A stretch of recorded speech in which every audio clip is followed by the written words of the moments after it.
نحمدہ و نصلی علی رسولہ الکریم اما بعد فاعوذ باللہ من الشیطان الرجیم بسم اللہ الرحمن الرحیم۔ شروع اللہ کے نام سے جو بڑا مہربان نہایت رحم کرنے والا ہے۔ آج کا موضوع ہے وہ کون سا شخص ہے جس پر پکی مہر لگی ہے کہ وہ جہنمی ہے۔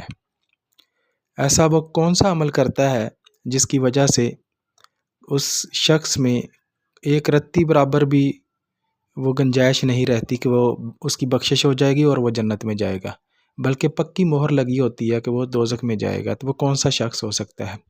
آج اس کے حوالے سے ہم بات کریں گے۔ اس سے پہلے کہ میں اس کے حوالے سے بات کروں، آپ لوگوں سے گزارش ہے کہ میرے چینل کو سبسکرائب کر دیں، ویڈیو کو لائک اور شیئر کر دیں اور بیل آئیکن کو پریس کر دیں تاکہ ہر ویڈیو آپ تک پہنچ سکے۔ تو چلتے ہیں آج کے موضوع کی طرف۔ آج کا موضوع ہے جو آج ابھی آپ کے سامنے بات رکھی تھی کہ وہ کون سا شخص ہے جس پر پکی مہر لگی ہے کہ وہ اس کا ٹھکانہ جہنم میں ہے۔ ایسا وہ شخص ہے جو اللہ تعالیٰ کے ساتھ شرک کرتا ہے۔ اللہ تعالیٰ فرماتا ہے کہ میں ہر شخص کو معاف کر دوں گا، ہر گناہ معاف کر دوں گا، صرف اس شخص کے علاوہ جو شرک کرتا ہے۔ اب شرک کیا ہے؟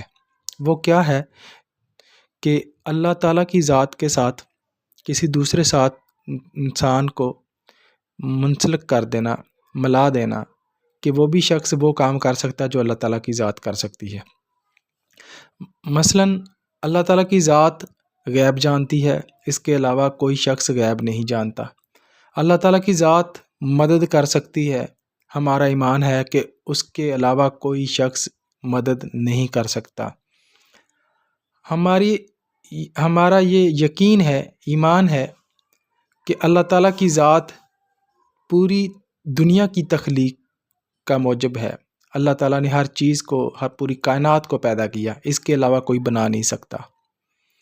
اسی طرح ہم جو ہے، ہمیں جس نے بنایا ہے ہم اس کے پیروکار ہیں۔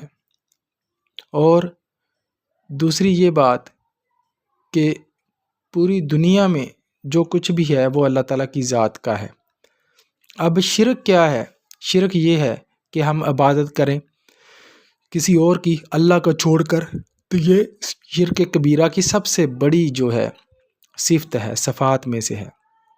شرک کی بہت ساری اقسام ہیں، جس میں سب سے بڑا شرک یہ ہے کہ اللہ تعالیٰ کی ذات کے ساتھ کسی کو ملا دینا، وہ شرک ہے۔ اب یہ ہے کہ کچھ لوگ جو ہیں مدد اللہ تعالیٰ کی ذات کے علاوہ کسی اور سے مدد مانگتے ہیں، تو یہ شرک کبیرہ ہے اور سب سے بڑا گناہ ہے۔ اور جو ایسا کرتا ہے وہ جو ہے سیدھا دوزخ میں جائے گا۔ کہ اللہ تعالیٰ کی ذات کے ساتھ کسی پیغمبر کو وہی کام کہہ دینا، یعنی اللہ تعالیٰ کی ذات سے آپ مدد مانگتے ہیں تو یہ مدد جو ہے کسی پیغمبر سے طلب کی جائے کہ وہ مدد کر سکتا ہے آپ کے، اور اس سے دعا کی جائے، یا کسی ولی سے دعا کی جائے، تو یہ شرک ہے۔ ہر وہ کام جو اللہ تعالیٰ کی ذات کو چھوڑ کر، اللہ تعالیٰ کی عبادت کو چھوڑ کر کسی دوسرے شخص کے ساتھ منسلک کر دینا، تو یہ شرک ہے۔ تو ایسا شخص جو ہے وہ دوزخ میں جائے گا، اس کا ٹھکانہ جہنم ہے۔ دعا ہے اللہ تعالیٰ ہمیں شرک سے بچائے۔ وآخر دعوانا الحمدللہ رب العالمین۔